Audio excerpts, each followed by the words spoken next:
Dios le bendiga, amados hermanos.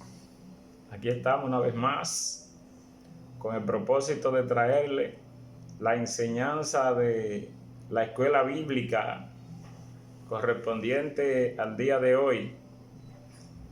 Hoy vamos a seguir, hermanos, en la misma unidad que estamos tratando durante todo este ciclo de estudio, el Evangelio en la carta a los Gálatas. Y hoy vamos a tener un tema muy importante dentro de esta unidad, que son los hijos de la promesa, correspondiente a la lección 11. Lección 11, los hijos de la promesa. Es donde vamos a estar nosotros pues estudiando en el día de hoy. Como siempre ustedes saben que hacemos una lectura base. Yo les voy a sugerir que ustedes busquen su Biblia para que me acompañen, amados hermanos. Y usted se va a buscar en la carta a los Gálatas, el capítulo 3 de la carta a los Gálatas, del versículo 23 al 29. Ahí vamos a estar considerando estos versículos. Carta a los Gálatas, capítulo 3, del versículo 23 al 29. Leemos la palabra de Dios en nombre del Padre, del Hijo y del Espíritu Santo. Pero antes que viniese la fe, estábamos confinados bajo la ley, encerrados para aquella fe que iba a ser revelada. De manera que la ley ha sido nuestro ayo para llevarnos a Cristo, a fin de que fuésemos justificados por la fe. Pero venida la fe, ya no estábamos bajo ayo, pues todos sois hijos de Dios por la fe en Cristo Jesús. Porque todos los que habéis sido bautizados en Cristo, de Cristo estáis revestidos. Ya no hay judío ni griego, no hay esclavo ni libre, no hay varón ni mujer, porque todos vosotros sois unos en Cristo Jesús. Y si vosotros sois de Cristo, ciertamente linaje de Abraham sois, herederos según la promesa. Gloria a Dios. Vamos a estar tratando este punto, hermanos. Libertados y apartados por la fe. Pablo escribe aquí, como lo estamos haciendo durante este ciclo de estudio, a los creyentes gálatas. Estos eran creyentes, hermanos, que venían del paganismo, por lo que no tenían ningún conocimiento de Dios, pero habían creído al mensaje de Pablo y habían sido transformados de una forma extraordinaria. Pero la preocupación de Pablo ahora es que ellos habían creído, hermanos, a los falsos maestros, a los judaizantes, y se habían sometido al judaísmo. Estos falsos maestros enseñaban que era necesario obedecer, seguir la ley de Moisés para poder ser justificado delante de Dios, y no por el sacrificio de Jesucristo en la cruz del Calvario, por la salvación, por el perdón de nuestros pecados. Pablo quería que ellos entendieran que el judaísmo significaba esclavitud, y que la única forma que ellos tenían de poder liberarse de esa esclavitud era retornando su fe en Jesús, que era la única manera, la única forma en que ellos podían restablecer o tener una verdadera relación con Dios. En este tiempo nosotros hoy como creyentes debemos comprender que no somos inmunes ante las presiones del judaísmo, por lo que debemos tener siempre el debido cuidado, hermanos, de no caer en el error de la autosuficiencia en nuestro andar con Dios. Dios dio la ley, hermanos, para instruirnos acerca del pecado y para revelar la necesidad que tenía el ser humano de un Salvador.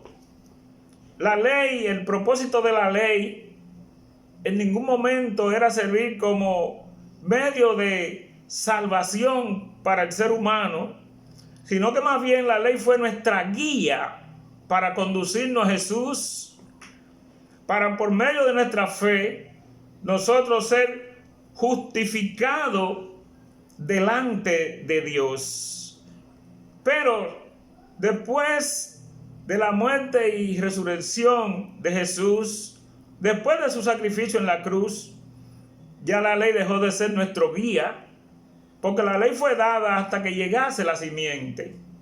Y Cristo fue o completó su sacrificio en la cruz, por lo que la ley había cesado, solamente como guía para conducirnos a Jesús. Así teníamos que ver la ley, hasta que llegó el sacrificio perfecto de Cristo en la cruz, donde ya la ley cesa como una guía para nosotros. Pero ¿qué es un guía, hermano? ¿Qué es guía? ¿Qué se interpreta? ¿Qué se conoce como guía?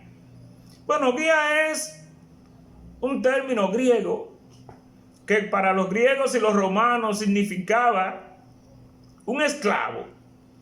Un esclavo que se escogía para que se encargara de la formación del hijo del dueño de los esclavos. Ese sirviente tenía como misión preparar a este joven de forma que tuviera un comportamiento ejemplar y podía inclusive castigarlo si era necesario hasta que este joven cumpliera los 16 años aproximadamente. Entonces, nosotros hoy como creyentes, la fe en Cristo, hermano, nos lleva a nosotros como creyentes a una relación padre-hijo con Dios. A eso nos lleva la fe como creyente hoy. Por lo que hoy toda persona puede ser miembro de la familia de Dios, pertenecer a la familia de Dios, porque la barrera entre judíos, griegos, libres, esclavos, hombre y mujer, fue destruida por el sacrificio de Cristo en la cruz. O sea que ya no hay barrera, sino que hay toda oportunidad para todo aquel que quiera venir a Cristo Jesús. Por lo que, además, nosotros los cristianos tenemos una nueva relación con Dios y una nueva relación entre nosotros, pues somos uno en Cristo Jesús. Abraham, amados hermanos, creyó las promesas de Dios y fue justificado delante de Dios. Nosotros somos hijos de Dios, somos hijos de Abraham, somos sus descendientes espirituales. Entonces, Pablo describe el periodo de la ley como la infancia del pueblo de Dios. Pero aunque Dios le tenía una herencia espiritual prometida a su pueblo, bajo la ley sería esclavitud. Por lo que Pablo comienza a establecer el periodo durante el cual esa herencia comienza a entrar en vigencia, y es cuando Dios Padre manda a su Hijo, a su único Hijo, a morir por nosotros en la cruz, para redimirnos de nuestros pecados. Es cuando Él viene y hace el sacrificio por los pecados nuestros. Por lo que ya nosotros como cristianos somos hijos de Dios. Pero no somos hijos de Dios por la ley. Somos hijos de Dios por adopción a través de Jesucristo. Y la ley terrenal, la ley natural establece que los hijos adoptados tienen los mismos derechos, los mismos privilegios que los hijos legítimos. Por eso Jesús dijo en una ocasión que nosotros somos coherederos juntamente con Él de las herencias del cielo. Y Pablo dijo a los creyentes gentiles que nosotros, o que todos los creyentes, Dios ha puesto su espíritu en nuestro corazón para darnos seguridad de nuestra identidad como hijos de Dios. Entonces, debemos entender que antes de los creyentes gálatas conocer el evangelio, eran esclavos. Porque al no conocer a Dios, ellos servían a dioses falsos. Ellos servían a los ídolos. Entonces, después de Dios haberlo conocido, Pablo le pregunta, ¿por qué vuelven a la esclavitud? ¿Por qué regresan o se someten al judaísmo nuevamente? Era la preocupación de Pablo y esa es la pregunta que él se hace, porque ellos, después de Dios haberlo conocido, ellos regresan al judaísmo, regresan a la esclavitud. Y ahí hay evidencia clara en la palabra de que realmente estos creyentes regresaron a la esclavitud porque ellos observaban, ellos guardaban tanto como tanto los días, como las festividades especiales del calendario judío. Y eso era algo que hacía sentir muy bien a los judaizantes, a los falsos maestros que le estaban enseñando estas falsedades. Y también ellos, se ve claro que regresaron a la ley, porque ellos, siendo gentiles, no eran judíos. Ellos guardaban todo lo que la ley le ordenaba, todo lo que la ley mandaba. Entonces esta es una evidencia clara que realmente ellos habían regresado a la ley. Esto era algo, hermano, este cambio de esos creyentes era algo que a Pablo lo preocupaba en gran manera. Porque Pablo había sostenido una lucha muy ardua, un trabajo muy extraordinario para traerlo a ellos a la fe. Entonces, al ver que ellos se devuelven a la esclavitud, a creer en el judaísmo y a vivir bajo los preceptos de la ley, Pablo cree que su esfuerzo ha sido en vano, porque él ve que todo se ha derrumbado, todo se ha vuelto atrás. Entonces Pablo entendía o creía que aquellos creyentes que habían sido sus amigos y que lo habían amado entrañablemente, cuando Pablo los ayudó a salir del judaísmo, de las falsas enseñanzas y venir al cristianismo, Pablo entendió que ahora se iban a constituir en sus amigos. Porque cuando él tratara de que ellos volvieran a la fe, ellos que rechazaban ahora las enseñanzas de Pablo, Pablo entendía que se iban a constituir en sus enemigos, los que eran sus grandes amigos. Entonces era algo que movía a Pablo a preocupación. Y la mayor preocupación que movía al apóstol, hermanos, era que él no estaba físicamente con ellos. Él no estaba personalmente con ellos, sino que Pablo recibía informe de cómo ellos estaban caminando, del comportamiento de los gálatas, pero él en ese momento no estaba con ellos. Entonces Pablo solo podía darle una especie de lo que era una corrección a través de sus cartas, porque él personalmente no estaba con ellos ni le era posible regresar. Era algo que sobremanera preocupaba al apóstol.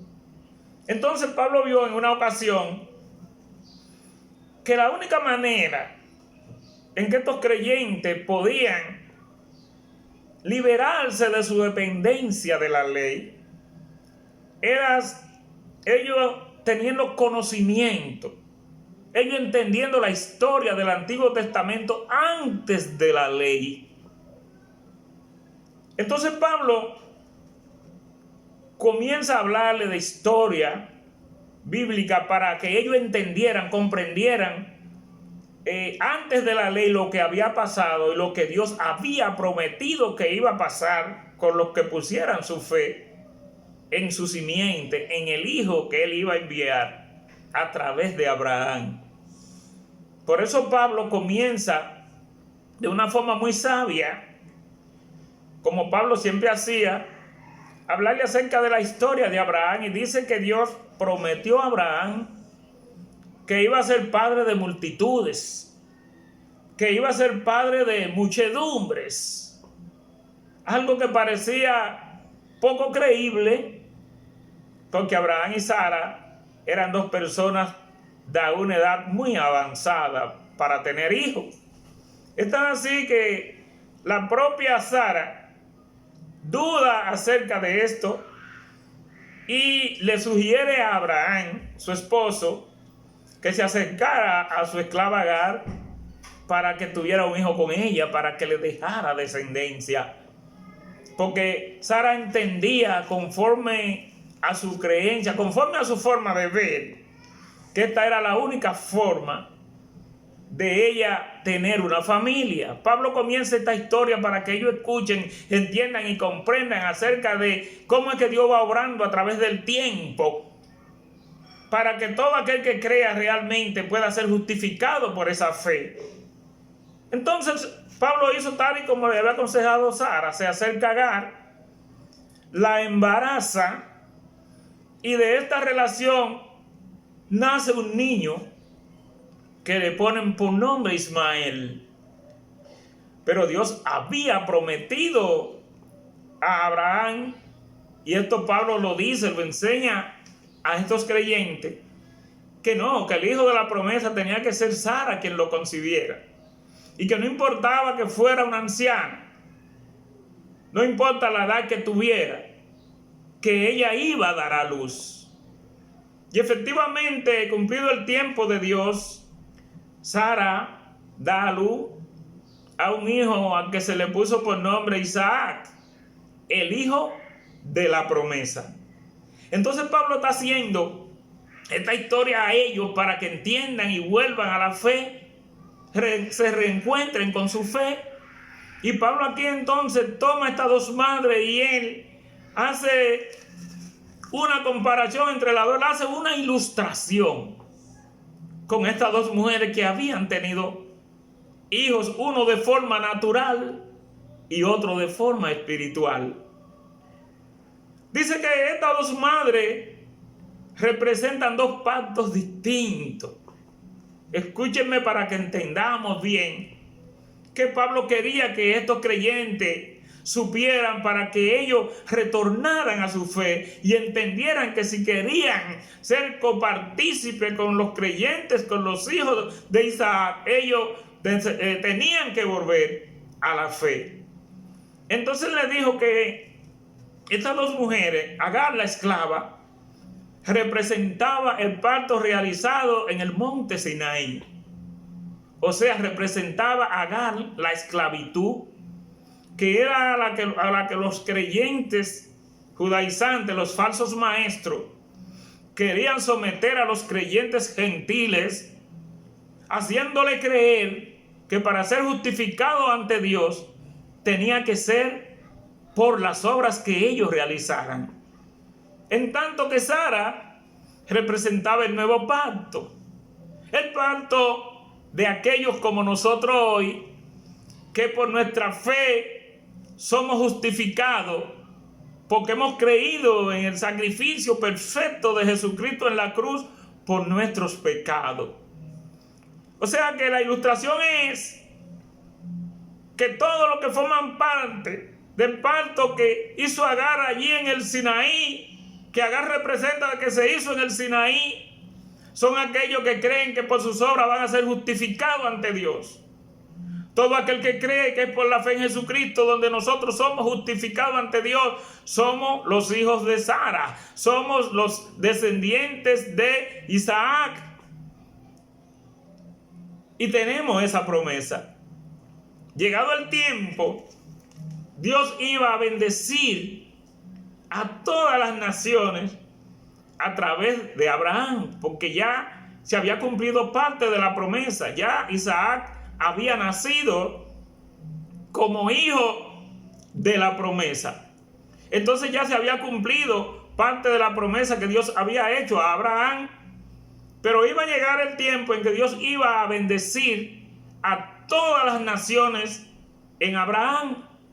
Y hoy todos los que hemos creído en Jesús somos descendientes de Abraham, porque hemos puesto su fe en la simiente que vino de Abraham, que es en Cristo Jesús. Pero los que creen que por las obras que hagan van a ser justificados, esos son hijos de Agar y son todavía parte de el Israel actual. Esos hijos de Agar son el Israel de hoy, el Israel actual, que están bajo esclavitud. Nosotros como hijos de Sara, nosotros como descendientes de Abraham, como miembros también de esta promesa, somos hijos de Sara, que representa la Jerusalén celestial. O sea que hay una diferencia marcada entre estas dos mujeres. Una simbolizaba la esclavitud, otra simbolizaba la libertad. El Israel de hoy es el que forma parte, o son los hijos de Agar, porque están en esclavitud. Nosotros, los hijos de Sara y descendientes de Isaac, somos los hijos de Sara, la Israel celestial. Hay una lucha, hermanos, que es la lucha de hoy, que se inicia en Génesis capítulo 21, versículo 9. Allí usted lee y usted va a encontrar dónde se inicia más que una lucha entre dos hermanos. Porque allí, en una celebración que se hacía a Isaac, Ismael se burla de su hermano menor. Allí se inicia entre dos hermanos lo que es más que una rivalidad, lo que es más que una lucha. Y usted ve como allí Abraham le ordena a Sara que ordenara que se fueran a la esclava y a su hijo, porque ellos no iban a tener parte en la herencia con el hijo de la promesa, con su hijo Isaac. Por eso hubo una separación en Génesis capítulo 21, versículo 9. Y hoy lo que hay es esa misma separación entre aquellos que dicen que la justificación viene por las obras y nosotros que creemos que la justificación viene por nuestra fe en el sacrificio de Jesucristo en la cruz del Calvario por nuestros pecados. Ahí está la rivalidad, ahí está la lucha, hermanos, que es marcada y que todavía tiene vigencia hoy. Porque todos aquellos que dicen que la justificación viene por las obras están completamente equivocados. Pues nosotros sabemos que la justificación viene por la fe en el sacrificio de Cristo en la cruz del Calvario. Por lo que aquellos hermanos no son elegibles. Aquellos que creen que por sus obras van a ser justificados delante de Dios, no son elegibles para compartir las herencias del cielo con lo que hemos creído y creemos que nuestra justificación viene por nuestra fe en el sacrificio de Cristo en la cruz del Calvario. Por lo que Pablo continúa esta explicación a estos creyentes para que ellos entiendan que deben volver a su fe. Él le hace un llamado para que vuelvan a su fe y ellos vuelvan a ser lo que eran antes, hijos de Abraham. Ellos vuelvan a ser lo que eran antes, hijos de Sara. Ellos vuelvan a ser los descendientes de Isaac si querían compartir realmente la herencia del cielo con los descendientes de Isaac que somos nosotros, porque no hay compatibilidad, no pueden ser elegidos. Y por eso Abraham le dijo a Sara que ordenara que la esclava con su hijo se apartaran y se fueran, porque no iban a compartir las herencias o las promesas que le fueron hechas con su hijo Isaac, que es el hijo a quien se le hizo la promesa. Entonces, el llamado que Pablo hacía era ese: que volvieran a su fe, a lo que ellos eran antes, hijos de Abraham, para que pudieran ser elegibles, para poder realmente ser heredero, como Jesús nos prometió a nosotros hoy, que nosotros, o Él iba a compartir con nosotros las herencias del cielo, porque somos, aunque hijos adoptados, hermano, se nos ha dado el mismo derecho que a los hijos legítimos, como es Jesús, y por eso Él dijo que iba a compartir las herencias del cielo con cada uno de nosotros, los que pongamos su fe en Él. Es por eso que nosotros como creyentes tenemos que diferenciarnos, tenemos que vivir de una forma diferente a como viven aquellos que buscan la salvación por medio de sus obras, o buscan la salvación fuera de la fe en Jesús. Y nosotros tenemos que demostrar realmente que la salvación viene por nuestra fe en Jesús, por lo que debemos permanecer siempre firmes en la fe y gozosos de dar testimonio de la libertad espiritual que tenemos en Cristo Jesús. Nosotros tenemos, hermano, que dar testimonio de esta fe. Nosotros tenemos que vivir gozosos de la libertad que gozamos en Cristo Jesús. Porque todos los que buscan la justificación por las obras son carnales. Estos hijos en los que se inicia esta rivalidad. En Génesis 21:9, uno fue nacido según la carne, el otro fue nacido según el Espíritu. Por eso se ve algo natural, que es una rivalidad entre dos niños nacidos en ambientes completamente distintos.